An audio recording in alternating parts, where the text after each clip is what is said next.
And I will say it's very easy to speak truth from this podium when you have a president who is implementing policies that are wildly popular with the American people, and that's exactly what this administration is doing. It's correcting the lies and the wrongs of the past 4 years, many of the lies that have been told to your faces in this very briefing room. I will not do that. But since you brought up Truth Seek, I would like to point out, while I vow to provide the truth from this podium, we ask that all of you in this room hold yourselves to that same standard. We know for a fact there have been lies that have been pushed by many legacy media outlets in this country about this president, about his family, and we will not accept that. We will call you out when we feel that your reporting is wrong or there's misinformation about this White House. So yes, I will hold myself to the truth, and I expect everyone in this room to do the same. One, on the freeze in federal funding, who advised the president on the legality of telling government agencies that they don't have to spend money that was already appropriated by Congress? Well, as the OMB memo states, this is certainly within the confines of the law. So White House counsel's office believes that this is within the president's power to do it, and therefore he's doing it. Okay, so they disagree with lawmakers who say that they don't have the power to freeze this funding. Again, I would point you to the language in the memo that clearly states this is within the law. And all that happened on Friday night. The administration fired several inspectors general without giving Congress the 30-day legally required notification that they were being fired. I think only 2 were left at DHS and the DOJ. And then yesterday we saw several prosecutors, I believe 12, fired from the Justice Department who worked on the investigations into the president. As you know, they are career prosecutors, therefore they are afforded civil service protections. How is the administration deciding which laws to follow and which ones to ignore? So it is the belief of this White House and the White House counsel's office that the president was within his executive authority to do that. He is the executive of the executive branch, and therefore he has the power to fire anyone within the executive branch that he wishes to. There's also a case that went before the Supreme Court in 2020, Scala Law LLC versus the Customs, Bureau Protection. I would advise you to look at that case, and that's the legality that this White House was resting on. You're confident that if they bring lawsuits against you, the prosecutors who were fired, that they will succeed? We will win in court, and yes. Did he personally direct this, given they worked on the classified documents investigation and the election interference investigation? This was a memo that went out by the Presidential Personnel Office, and the president is the leader of this White House. So yes, yes, Karoline is here. When you're up here in this briefing room speaking to the American public, do you view yourself and your role as speaking on, advocating on behalf of the president, of providing the unvarnished truth that is, not to lie, not to obfuscate to the American people? I commit to telling the truth from this podium every single day. I commit to speaking on behalf of the President of the United States. That is my job.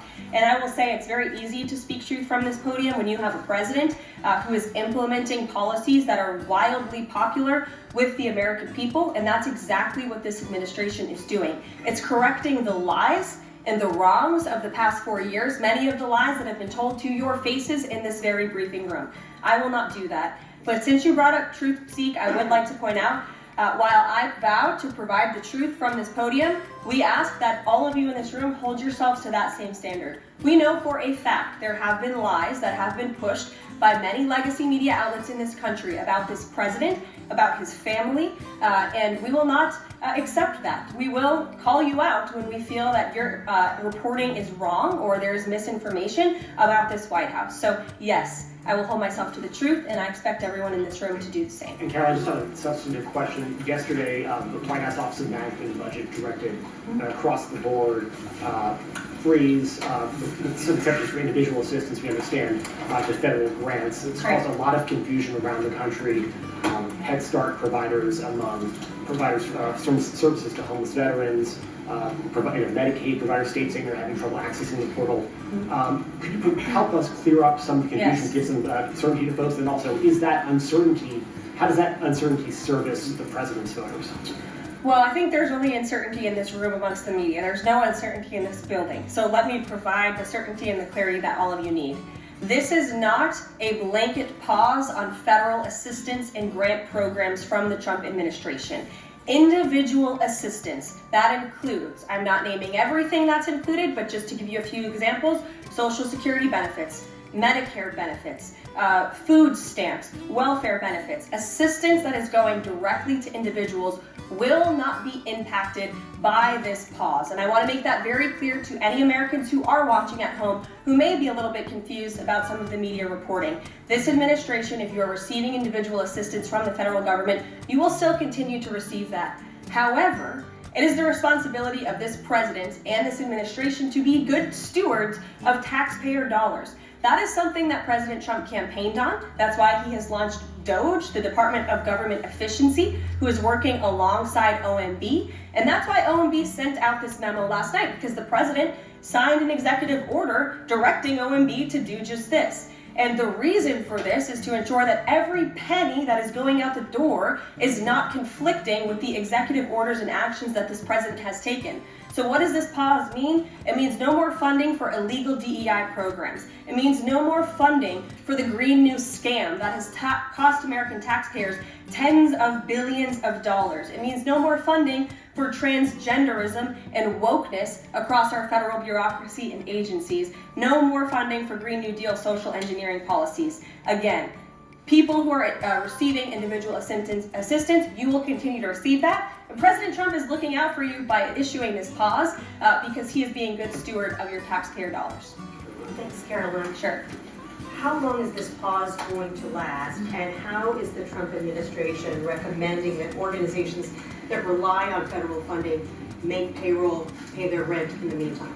It is a temporary pause, and the Office of Management and Budget is reviewing the federal funding that has been going out the door. Again, not for individual assistance, but for all of these other programs that I mentioned. I also spoke with the incoming director of OMB this morning, and he told me to tell all of you that the line to his office is open for other federal government agencies across the board, and if they feel that programs are necessary and in line with the president's agenda, then the Office of Management and Budget will review those policies. I think this is a very responsible measure. Again, the past 4 years, we've seen the Biden administration spend money like drunken sailors. It's a big reason we've had an inflation crisis in this country, and it's incumbent upon this administration to make sure, again, that every penny is being accounted for honestly. Why impose this pause with so little notice? Why not give organizations more time to plan for the fact that they are about to lose, in some cases, really crucial federal funding? There at was- least for a period of time. There was notice. It was the executive order that the president signed. There's also a freeze on hiring, as you know, a regulatory freeze, and there's also a freeze